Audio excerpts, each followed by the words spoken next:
So আজি ক্লাছত আমি পঢ়িম ত্ৰিভুজৰ সাদৃশ্য ঠিক আছে সো যেটো তোমালোকৰ অনুশীলনী 6.3 সেই অনুশীলনীটো তোমালোকৰ এই ত্ৰিভুজৰ সাদৃশ্যৰ ওপৰতে ভিত্তি কৰি গোটেইখিনি প্ৰশ্ন আছে আমি ইতিমধ্যে আগৰ ক্লাছত মই ইতিমধ্যে ক'লোৱে যে থেলছৰ উপপাদ্য পঢ়িলো ঠিক আছে আৰু সেই গোটেই থেলছৰ উপপাদ্য বা থেলছৰ যেটো বিপৰীত উপপাদ্য তাৰ ওপৰত ভিত্তি কৰি গোটেই তোমালোকৰ এক অনুশীলনী 6.22 আছিল যেটো আমি ইতিমধ্যে আমি ডিসকাস কৰিছো আগৰ ভিডিওখিনি ঠিক আছে এতিয়া ত্ৰিভুজৰ সাদৃশ্য আমি বুজাৰ আগত ঠিক আছে আগত আমি বুজি ল'ব লাগিব যে সাদৃশ্য মানে কি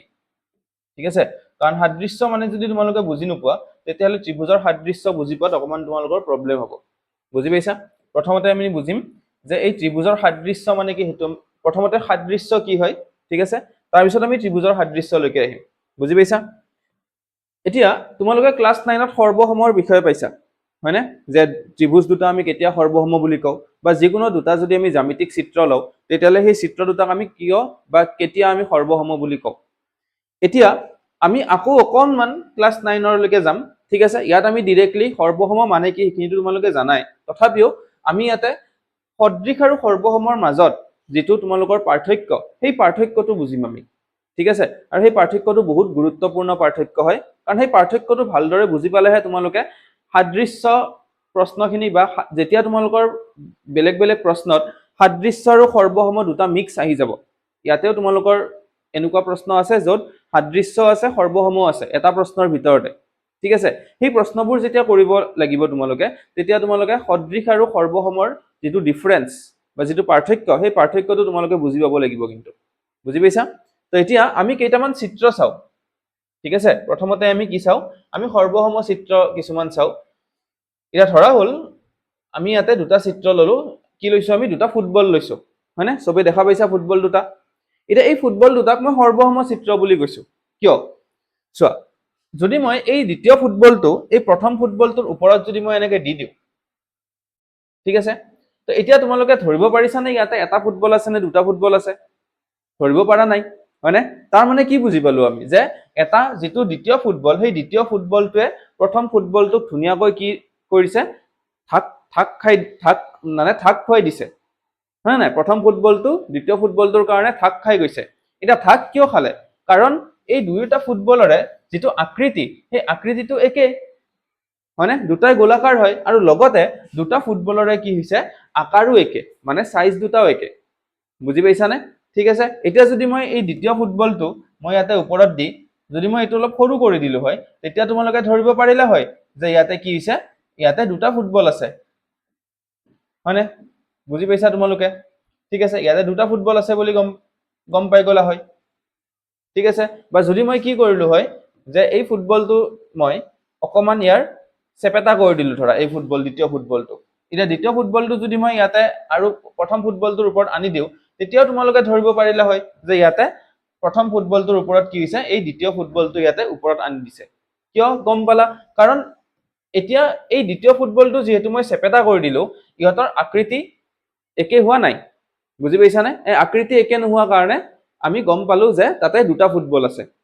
বুজি পাইছা তাৰ মানে আমি সৰ্বসম চিত্ৰ বুলি ক'লে আমি কি বুজিম যে সেই চিত্ৰ দুটাৰ প্ৰথম কথা হল ইহতৰ আকৃতি একে হ'ব লাগিব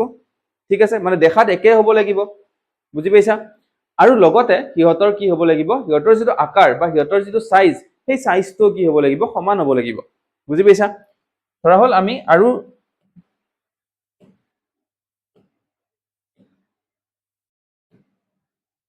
দুটা চিত্ৰ লও ঠিক আছে দুটা মোবাইল ফোন লৈছো দিয়া একে মোবাইল ফোন দুটা ঠিক আছে সেম ব্ৰ্যান্ডৰ সেম সিৰিজৰ ঠিক আছে তো এতিয়া এই মোবাইল ফোন দুটা যদি চোৱা মই যদি এটাৰ ওপৰত এটা যদি এনেকে যদি বহাই দিও তেতিয়ালে ধৰিব পাৰিছা নে ইয়াতে দুটা মোবাইল আছে বুলি পাৰা নাই কিয় কাৰণ দুটা মোবাইলৰে আকৃতি আৰু আকাৰ কি হয় একে হয় হেতু কাৰণে তোমালোকে ধৰিব পৰা নাই অৰ্থাৎ এই মোবাইলৰ চিত্ৰ দুটা কি আছে ইয়াতে সৰ্বসম হৈ আছে বুজি পাইছা এতিয়া যদি মই সদৃশৰ কথা চাও ঠিক আছে সদৃশ চিত্ৰ যদি চাও মই এই সেম মই একেই চিত্ৰ দুটাই মই ইয়াতে লও ঠিক আছে ফুটবলৰ চিত্ৰ দুটাই লৈছো মই ইয়াত মই কি কৰিলো এই ফুটবল দুটাৰ এটা ফুটবল অকমান সৰু কৰি দিলো বুজি পাইছা না কাৰণ তাৰ মানে এই দ্বিতীয় ফুটবলটোৰ যেটো আকাৰ সেই আকাৰটো মই অলপমান সৰু কৰিলো ঠিক আছে এতিয়া মই কি কৰিলো এই প্ৰথম দ্বিতীয় ফুটবলটো প্ৰথম ফুটবলটোৰ ওপৰত দি দিলোঁ, ঠিক আছে, বুজি পালোঁ। এতিয়া আমি ধৰিব পাৰি আছোঁ যে ইয়াতে দুটা ফুটবল আছে, প্ৰথম এইটো ফুটবল আৰু দ্বিতীয়তে এইটো ফুটবল, ঠিক আছে। এতিয়া মই কি কৰিলোঁ, এই দ্বিতীয় যিটো ফুটবল আছে সেই দ্বিতীয় ফুটবলটো মই প্ৰথম ফুটবলটোৰ আকাৰলৈকে লৈ যাওঁ দিয়া, একে আকাৰলৈকে লৈ যাওঁ, ঠিক আছে। এতিয়া যদি মই একদম একে আকাৰলৈকে লৈ যাওঁ দুটা যদি মই ছেম আকাৰ তাৰমানে ছেম চাইজ যদি কৰি দিওঁ, এতিয়া ধৰিব পাৰিছানে দুটা ফুটবল নে এটা ফুটবল? ধৰিব পৰা নাই, কাৰণ তাৰমানে কি বুজিলো আমি যে সিহঁতৰ আকৃতি দুটা একেই আছিল ফুটবল দুটাৰ, হয় নাই? ফুটবল দুটাৰ আকৃতি দুটা আগৰ পৰাই একে, খালি কি হৈছে সিহঁতৰ আকাৰ দুটা বেলেগ বেলেগ আছিল, হয় নাই? এটা অলপ ডাঙৰ এটা অলপ সৰু আছিল। যেতিয়া মই দ্বিতীয় ফুটবলটো অকণমান ডাঙৰ কৰি দিলোঁ প্ৰথম ফুটবলটোৰ আকাৰৰ লগত, তেতিয়া আমি কি আমি ধৰিব পৰা নাই যে তাতে এটা ফুটবল আছে নে দুটা ফুটবল আছে, বুজি পাইছা? ঠিক আছে, তাৰমানে ইয়াতে সদৃশ চিত্ৰ বুলি ক'লে আমি কি বুজো যে সিহঁতৰ আকৃতি দুটা কি হ'ব লাগিব, একে হ'ব লাগিব, বুজি পাইছা? তাৰমানে গোল হ'লে গোলে হ'ব লাগিব, এনেকুৱা নহয় যে এই চিত্ৰটো তোমাৰ যদি মই এনেকুৱা চেপেটা কৰি দিওঁ তেতিয়াহ'লে কিন্তু এই চিত্ৰ দুটাক মই সদৃশ চিত্ৰ বুলি ক'ব নোৱাৰো। কিয় নোৱাৰো? কাৰণ ইয়াতে কি হ'ল, ইয়াতে ইয়াৰ যিটো দ্বিতীয় ফুটবলটোৰ আকৃতিটো প্ৰথম ফুটবলটোৰ আকৃতিৰ লগত মিলা নাই, বুজি পাইছা? কিন্তু যদি মই দ্বিতীয় ফুটবলটোৰ যিটো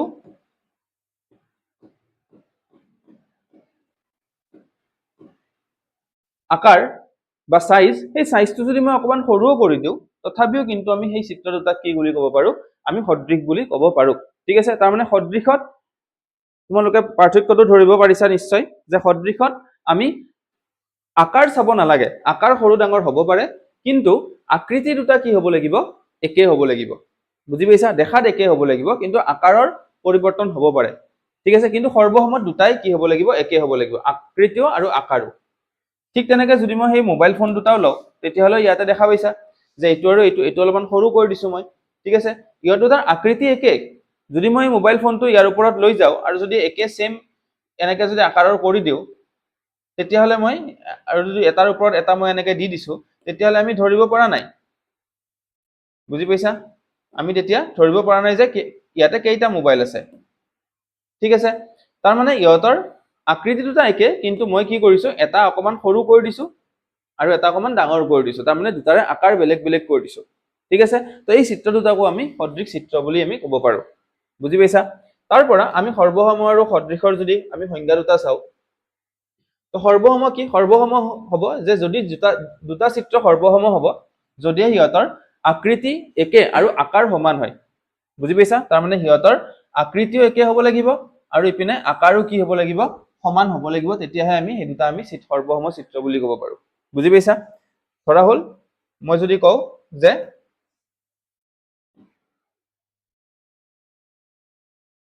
দুটা বৰ্গ যদি লওঁ মই, ঠিক আছে, একে আকাৰৰ যদি দুটা বৰ্গ লওঁ তেতিয়াহ'লেও কি হ'ব, সেই দুটা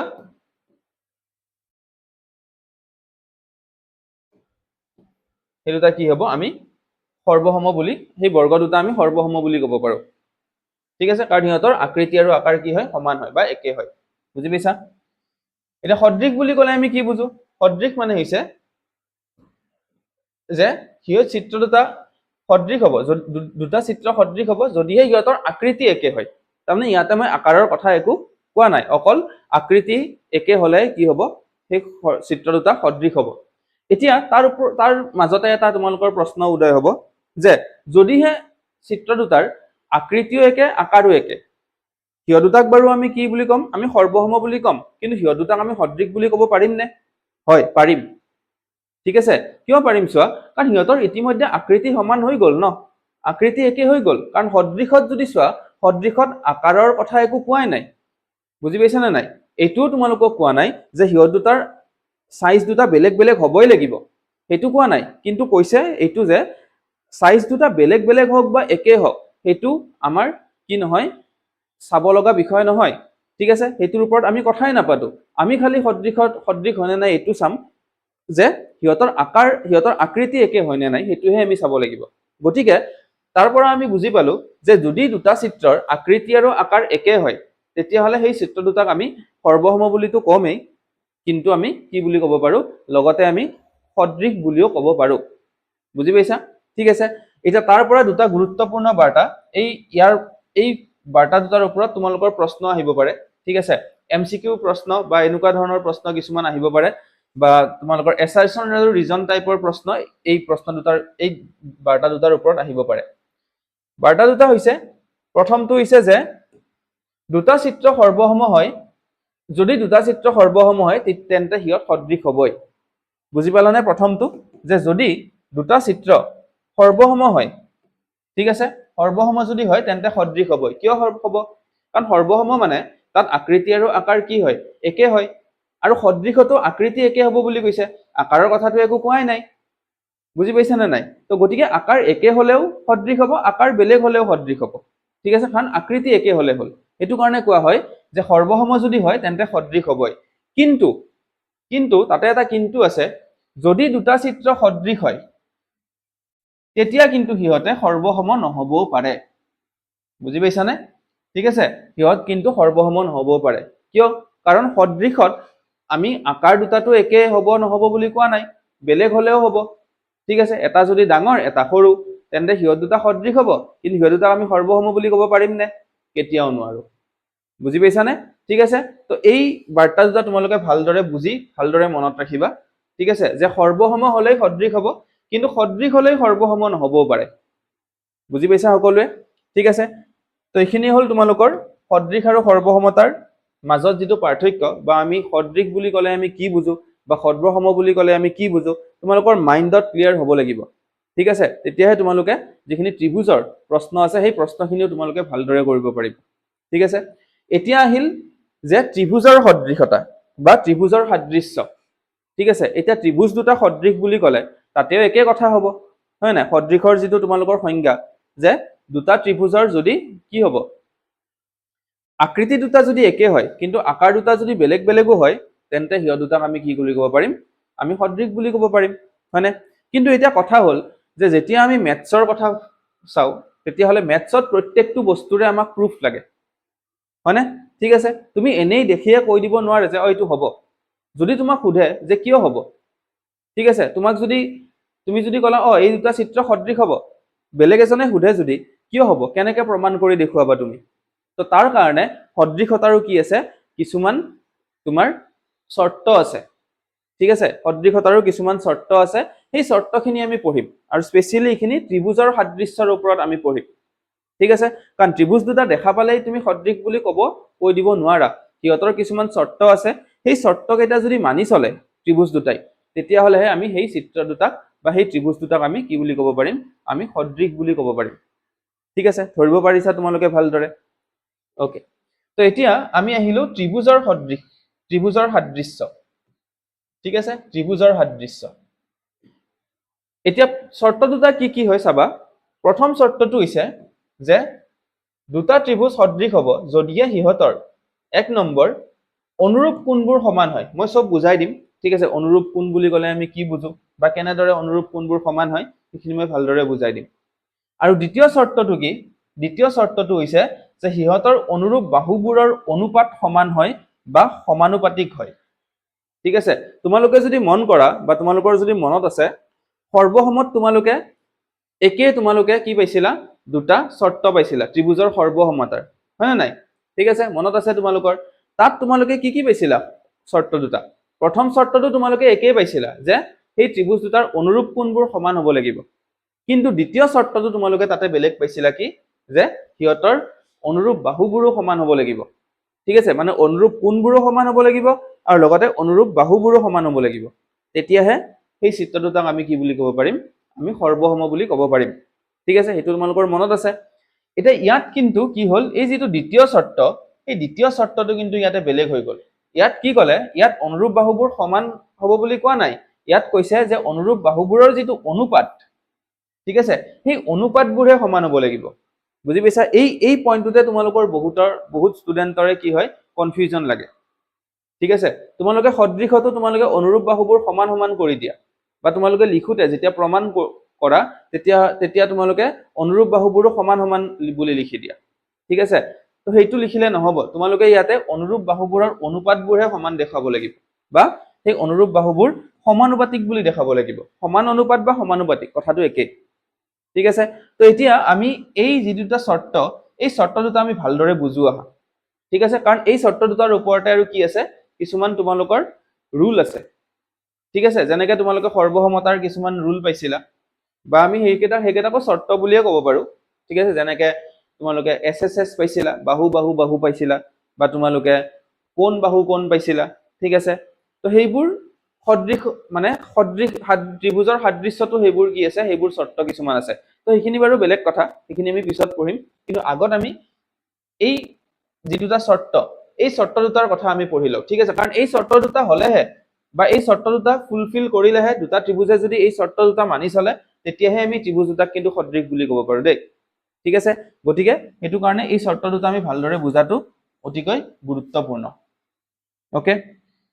আমি ইয়াতে দুটা ত্ৰিভুজ ললো ঠিক আছে এটা অলপ ডাঙৰ আৰু এটা অলপ সৰু ঠিক আছে কিন্তু যদি চোৱা তোমালোকে এই ত্ৰিভুজ দুটাৰ কিন্তু যিটো দুটা আকৃতি সেই আকৃতি দুটা কিন্তু মই একে লৈছো বুজি পাইছানে তো এই মই এনেকুৱা লোৱা নাই যে এইটো ত্ৰিভুজ এটা ললো ধৰা আৰু মই দ্বিতীয় ত্ৰিভুজটো ধৰা এনেকুৱাকে লৈ ললো ঠিক আছে এনেকুৱা ত্ৰিভুজ মই লোৱা নাই বুজি পাইছা তো গতিকে মই যদিও সিহঁতৰ আকাৰ দুটা মই বেলেগ বেলেগ লৈছো কিন্তু সিহঁতৰ আকৃতি দুটা যদি চোৱা তোমালোকে দেখাত দুটা ত্ৰিভুজ একে হয় ঠিক আছে এতিয়া এই ত্ৰিভুজ দুটা আমি সদৃশ বুলি যদি প্ৰমাণ কৰিব লাগে তেন্তে আমি সেই শৰ্ত দুটা মানি চলিব লাগিব সেই ত্ৰিভুজ দুটাই হয়নে এতিয়া শৰ্ত দুটা কেনেকুৱা ধৰণে আমি ইয়াতে চাম চাবা এইটো ঠিক আছে তো আমি প্ৰথমতে কি কৰিলো ত্ৰিভুজ দুটা আমি নাম দিলো এ বি চি আৰু এইটো ত্ৰিভুজৰ নাম দিলো মই পি কিউ আৰ এটা প্ৰথম শৰ্তটো আমাক কি কৈছিল প্ৰথম শৰ্তটো আমাক কৈছিল যে ইহঁতৰ অনুৰূপ কোণবোৰ কি হ'ব লাগিব সমান হ'ব লাগিব হয়নে তো এতিয়া অনুৰূপ কোণবোৰ যদি সমান হ'ব লাগে তো এতিয়া চাও কোণবোৰ অনুৰূপ কোণ বা অনুৰূপ কোণ বুলি ক'লে আমি কি বুজো এই গোটেইখিনি কথা মই ইয়াতে তোমালোকক ক'ম তো প্ৰথমতে লিখিম যে ত্ৰিভুজ এ বি চি আৰু ত্ৰিভুজ পি কিউ আৰৰ এই ত্ৰিভুজ দুটা যদি আমি চাও এটা কোণ মানে কি এটা ত্ৰিভুজৰ তিনিটা কোণ থাকে হয়নে নাই এ বি চি ত্ৰিভুজটোৰ এটা তিনিটা কোণ আছে এ কোণ বি কোণ আৰু চি কোণ এই তিনিটা কোণ আছে ঠিক তেনেকৈ পি কিউ আৰ ত্ৰিভুজৰো তিনিটা কোণ আছে পি কিউ আৰু আৰ ঠিক আছে ধৰিব পাৰিছা এতিয়া ধৰা হল মই ত্ৰিভুজ এ বি চিৰ এ কোণটো লৈ ললো দিয়া ঠিক আছে এতিয়া এ কোণৰ অনুৰূপ কোণ তাৰমানে আমি এটা ত্ৰিভুজ পি কিউ আৰত যাব লাগিব হয়নে তো ত্ৰিভুজ পি কিউ আৰৰ অনুৰূপ কোণ কোনটো হ'ব এ কোণৰ অনুৰূপ কোণ কোনটো হ'ব তো এই কোণটো ক'ত আছে ওপৰৰ পিনে আছে তো ত্ৰিভুজ পি কিউ আৰৰ কোনটো কোণ ওপৰৰ পিনে আছে পি কোণটো আছে গতিকে এ কোণ আৰু পি কোণ কি হ'ব অনুৰূপ হ'ব বুজি পাইছা ধৰিব পাৰিছা তো আমি লিখিম যে যদিহে এই কোণ দুটা ধৰা সমান হয় মই এইটো কোণৰ মান ধৰা এই কোণটোৰ মান ধৰা মই ধৰা 100 ডিগ্ৰী দিলো দিয়া তেন্তে এইপিনে পি কিউ আৰৰ এই পি কোণটোৰ মানো কিমান হ'ব 100 ডিগ্ৰী হ'ব ঠিক আছে তো গতিকে আমি লিখিব পাৰো এ কোণ সমান পি কোণ ইকুৱেল টু কিমান 100 ডিগ্ৰী বুলি মই লিখিলো ঠিক আছে ঠিক তেনেকৈ যদি মই বি কোণটো লওঁ বি কোণটো ধৰা হল মই ললো ধৰা 50 ডিগ্ৰী ললো দিয়া ঠিক আছে মই কি ললো 50 ডিগ্ৰী ললো তেন্তে বি কোণৰ অনুৰূপ কোণ কোনটো কিউ কোণ হ'ব কাৰণ বি কোণটো ইপিনে বাওঁফালে আছে এতিয়া কিউ কোণটো ইপিনে বাওঁ পিনে আছে হয়নে তো কিউ কোণ হ'ব এতিয়া বি কোণ যদি 50 হয় তেন্তে কিউ কোণকো মই 50 ললো কাৰণ মই দুটাকে সমান সমান বুলি দেখাই আছো ঠিক আছে তো আমি লিখিলো যে বি কোণ সমান কিউ কোণ ইকুৱেল টু মই ললো 50 ডিগ্ৰী বুলি আৰু থাৰ্ডত কি আছে চি কোণটো আছে তো চি কোণটোৰ মান ধৰা হল মই 30 ডিগ্ৰী ললো তেন্তে এইপিনে চি কোণৰ অনুৰূপ কোণ কোনটো হ'ব আৰ হ'ব তো আৰ কোণৰ মানো মই কিমান ললো 30 ললো দিয়া ঠিক আছে তো গতিকে আমি লিখিম যে কোণ চি সমান কি কোণ আৰ ইকুৱেল টু কিমান 30 ডিগ্ৰী তাৰমানে অনুৰূপ কোণবোৰ আমি সমান পালো হয়নে ঠিক আছে অনুৰূপ কোণবোৰ সমান বুলিয়ে লৈছো তো সমান বুলি আমি দেখালো এতিয়া দ্বিতীয় শৰ্তটো কি আছে দ্বিতীয়টো আছে যে সিহঁতৰ অনুৰূপ বাহুবোৰৰ অনুপাত কি হ'ব লাগিব সমান হ'ব লাগিব এতিয়া অনুৰূপ বাহুবোৰৰ অনুপাত সমান মানে কি সেইটো ভালদৰে তোমালোকে বুজিবা এতিয়া ধৰা হল মই ইয়াতে এ বি চি ত্ৰিভুজত তিনিটা বাহু আছে মানে এ বি আছে বি চি আৰু এ চি আছে ঠিক আছে এতিয়া এ বি বাহুৰ মান ধৰা মই ললো 6 সেন্টিমিটাৰ ললো দিয়া বা 4 সেন্টিমিটাৰ ললো ঠিক আছে 4 সেন্টিমিটাৰ ললো তাৰ পিছত বিসি বাহুৰ মান ধৰা হল ললো মই 8 সেন্টিমিটাৰ আৰু এসি বাহুৰ মান ধৰা ললো মই 6 সেন্টিমিটাৰ ঠিক আছে ঠিক তেনেকে ইয়াতে পিকিউআৰ ত্ৰিভুজটো মই পিকিউ বাহুৰ মান ললো ধৰা 2 সেন্টিমিটাৰ এসি বাহুৰ মান ধৰা ললো মই 3 সেন্টিমিটাৰ ললো আৰু কিউআৰ বাহুৰ মান ধৰা হল মই 4 সেন্টিমিটাৰ ললো দিয়া ঠিক আছে ধৰিব পাৰিছা এতিয়া চোৱা প্ৰথমতে আমি ইয়াতে অনুৰূপ বাহুবোৰ লব লাগিব হয় না নাই ঠিক আছে এটা প্ৰথম বাহুটো আমি এবি এ লও দিয়া ঠিক আছে তো এবি বাহু ললো মই এতিয়া এবি বাহুৰ অনুৰূপ বাহু কোনটো হ'ব তাৰমানে আমি পিকিউআৰ ত্ৰিভুজটোত চাব লাগিব যে এবি এবিসি ত্ৰিভুজৰ যিডাল মানে বাহু এবি বাহু এই বাহুডাল ঠিক আছে এই বাহুডালৰ অনুৰূপ বাহু কোনডাল পিকিউআৰ ত্ৰিভুজত তো হেতু চাবৰ কাৰণে এতিয়াতো আমি এই ত্ৰিভুজটো ডাইৰেক্টলি তোমালোকে কৈ দিব পাৰা যে এবি বাহুৰ অনুৰূপ বাহু কি হ'ব পিকিউএ হ'ব কিন্তু যেতিয়া তোমালোকৰ চিত্ৰবিলাক বেলেগ বেলেগকে থাকিব ঠিক আছে কাৰণ তোমালোকৰ প্ৰশ্নত যিবোৰ চিত্ৰ পাবা সেই চিত্ৰবোৰ এনেকুৱা ইমান তোমালোকে মানে সিম্পল সহজ তোমালোকে চিত্ৰ নোপোৱা তাত বহুত কমপ্লেক্স কিছুমান চিত্ৰ পাবা তো সেই চিত্ৰবিলাকৰ পৰা তোমালোকে ধৰিব পাৰিব লাগিব কিন্তু ঠিক আছে যে অনুৰূপ কোনবোৰ কি কি হয় বা অনুৰূপ বাহু কোনবোৰ হয় ঠিক আছে তো অনুৰূপ বাহু চোৱাৰ কাৰণে এটা সহজ উপায় কি মই তোমালোকক কওঁ চোৱা এই এবি যিডাল বাহু হয়নে এই এবি বাহুডাল কোন দুটা বিন্দু লগ লাগি আহিছে এইটো চোৱা এটা হল এ বিন্দু আৰু এটা হল বি বিন্দু এ আৰু বি লগ লাগি এ বি হৈছে এতিয়া এ বিন্দুত এ কোণ আছে বি বিন্দুত বি কোণ আছে তাৰমানে এ কোণ আৰু বি কোণৰ মাজৰ বাহুডালেই এ বি বাহু আমি হেনেকে ক'ব পাৰো ঠিক আছে এতিয়া পিকিউআৰ ত্ৰিভুজত যদি আমি চাও তেতিয়াহলে আমি কি চাম চোৱা এতিয়া এ কোণৰ অনুৰূপ কোণ কি লৈছিলো পি লৈছিলো তাৰমানে আমি পি বিন্দুটো ললো আৰু বি কোণৰ অনুৰূপ কোণ কি লৈছিলো কিউ লৈছিলো তো এতিয়া পি আৰু কিউ তাৰ মানে কি হয় এই কোণ দুটা এ আৰু বিৰ অনুৰূপ কোণ গতিকে এ আৰু বি এ তোমাৰ যিডাল বাহু তোমাৰ বনাইছে এ বি বাহু ঠিক তেনেকে পি আৰু কিউ বিন্দুৱে বা পি আৰু কিউ কোণটোৱে পি কিউ বাহুডাল বনাইছে হয়নে তো গতিকে এ বি আৰু পি কিউ বাহু কি হ'ব ইয়াতে অনুৰূপ হ'ব বুজি পাইছা তো তোমালোকে কোণবোৰ চাবা তাৰমানে সেই বাহুডাল কোন দুটা কোণ লগ লাগি হৈছে আৰু সেই কোণ দুটাৰ অনুৰূপ কোন দুটা হয় সেকেন্ড ত্ৰিভুজটোত তেতিয়া তোমালোকে ধৰিব পাৰিবা যে বাহু কোনবোৰ হয় কোনবোৰ অনুৰূপ বাহু ইয়াতে হয় ঠিক আছে তো তাৰ মানে আমি কি লম এবি আৰু পিকিউৰ আমি অনুপাত লব লাগিব কাৰণ ইয়াতে তোমালোকে যদি চোৱা এই শৰ্তটো যে অনুৰূপ বাহুবোৰৰ অনুপাত সমান হ'ব লাগিব তাৰ মানে অনুৰূপ যিবোৰ বাহু লবা তুমি সিহঁতৰ অনুপাতহে লবা ঠিক আছে সিহঁতক তুমি সমান বুলি লিখিব নোৱাৰা ইয়াতে বুজি পাইছা না তো ইয়াত তুমি এবি ইকুৱেল টু পিকিউ লিখিব নোৱাৰা এটো লিখিলে ভুল হ'ব কাৰণ এনেও যদি আমি চাও এবি বাহুৰ মান 4 সেন্টিমিটাৰ পিকিউ বাহুৰ মান 2 সেন্টিমিটাৰ তো সমানটো হৈ থকা নাই ঠিক আছে কিন্তু ইহঁতৰ যেতিয়া অনুপাতটো লম তেতিয়া আমি কিমান পাম চাবা এবি বাই পিকিউ এবি বাহুৰ মান আমি কিমান লৈছো 4 সেন্টিমিটাৰ তো আমি 4 লিখিলো আৰু ইপিনে পিকিউৰ মান 2 সেন্টিমিটাৰ তো 2 লিখিলো কাটাকাটি কৰো দিয়াচোন এতিয়া 2 থাকিল ইয়াতে 1 থাকিল তাৰমানে এবি আৰু পিকিউৰ অনুপাত কিমান 2/1 বুজি পালা ঠিক তেনেকে যদি আমি বিসি বাহুটো লও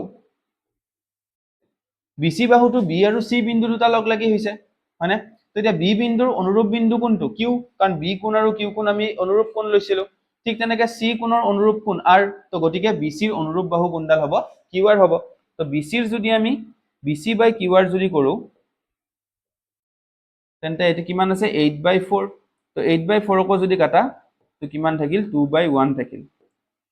বুজি পাইছা তো তাৰ মানে ইয়াৰো আমি এবি বাই পিকিউ আমি 2/1 পালো বিসি বাই কিউআৰ আমি 2/1 পাইছো তাৰ মানে অনুপাতবোৰ সমান সমান পাই আছো কৰিব পাৰিছা ঠিক তেনেকে যদি মই লাষ্ট বাহুটো চাও এসি ইপিনে কি হ'ব পিআৰ হ'ব মানে তো AC by PR equal to কিমান হ'ব ইয়াতে এসিৰ মান হল 6 আৰু ইপিনে পিআৰৰ মান কিমান 3 তো কাটাকাটি কৰিলে আমি কিমান পাম 2/1 পাম নহয় জানো তো এইটো পালো আমি 2/1 তাৰমানে আমি বুজি পালো যে এই এবি বাই পিকিউ তাৰ পিছত ইপিনে বিসি বাই কিউআৰ আৰু ইপিনে এসি বাই পিআৰ এই গতিকেইটা অনুৰূপ বাহুৰে যিটো অনুপাত আমি ললো হয়নে এই অনুপাতবোৰ সমান পালো নাই 2/1 2/1 2/1 পালো বুজি পাইছা তাৰ মানে এই দ্বিতীয় যেটো শৰ্ত সেই দ্বিতীয় শৰ্তটো তুমি এনেকুৱা ধৰণে কৰিব লাগিব বুজি পাইছা তাত ধৰা হ'ল তোমালোকক সেই নিদিয়া কিছুমান প্ৰশ্নত ধৰা এনেকে মান দি দিব বা মান নিদিয়া সেইটো বেলেগ কথা কিন্তু এই অনুপাতবোৰ তোমালোকে এনেকে ল'ব লাগিব বুজি পাইছা অনুৰূপ বাহুবোৰৰ অনুপাত আৰু সেই অনুপাতবোৰকে তুমি সমান বুলি দেখাব পাৰিব লাগিব ঠিক আছে এতিয়া যিহেতু এই ত্ৰিভুজ দুটাৰ অনুৰূপ কোণবোৰো সমান আৰু অনুৰূপ বাহুৰ অনুপাতবোৰো সমান তেন্তে আমি কি ক'ব পাৰো যে ত্ৰিভুজ ABC কি হ'ব সদৃশৰ চিহ্নটো এনেকুৱা ঠিক আছে এনেকুৱাকে আমি দিম ঠিক আছে সৰ্বসমৰ যদি চিত্ৰটো তোমালোকৰ মনত আছে সৰ্বসমটো তলত এটা সমান চিন দিয়ে আৰু ওপৰত এনেকুৱাকে বেকা চিনটো দিয়ে সেইটো সৰ্বসম কিন্তু সদৃশত আকৌ এই বেকা মানে এই সমান চিনটো নিদিয়ে অকলে বেকা চিনটো দিয়ে ঠিক আছে তো ত্ৰিভুজ ABC সদৃশ কি হ'ব ত্ৰিভুজ PQR বুজি পালো আমি ঠিক আছে তো এনেকুৱা ধৰণে আমি সেই যি দুটা আমাৰ শৰ্ত ত্ৰিভুজৰ সাদৃশ্যৰ যি দুটা শৰ্ত সেই শৰ্ত দুটা আমি এনেকুৱা ধৰণে চাব পাৰো যে সেই মানে শৰ্ত দুটা আমি এনেকুৱা ধৰণে বুজিব পাৰো কি কৈছে একচুৱেলি সেই শৰ্ত দুটাই ঠিক আছে তো এতিয়া ইয়াৰ ভিতৰত বহুত বেলেগ বেলেগ ধৰণৰ প্ৰশ্ন আছে অনুশীলনী 6.3 লগতে তোমালোকৰ উদাহৰণবোৰতো বেলেগ বেলেগ প্ৰশ্ন আছে তো গোটেইখিনি আমি প্ৰশ্ন কৰিম তাৰ আগতে তোমালোকক আৰু এটা টপিক আছে তোমালোকৰ সেইটো হ'ল যে সাদৃশ্যতাৰ ধৰ্ম বা সাদৃশ্যৰ ধৰ্ম তাৰমানে মই যে অলপ আগতে কৈছিলো তোমালোকক যে যেনেকে সৰ্বসমতাৰ তোমালোকে কিছুমান ধৰ্ম পাইছিলা SSS তাৰ মানে বাহু বাহু বাহু বা কোণ বাহু কোণ বাহু কোণ বাহু ঠিক আছে ঠিক তেনেকে ইয়াতেও কিছুমান কি আছে ধৰ্ম আছে এই ধৰ্মখিনিৰ কথা আমি নেক্সট ক্লাছত ভালকে পঢ়িম ঠিক আছে আৰু তাৰ পিছতে আমি অনুশীলনীলৈকে যাম সো আজি ক্লাছটো ইমানতে আছিল থ্যাংক ইউ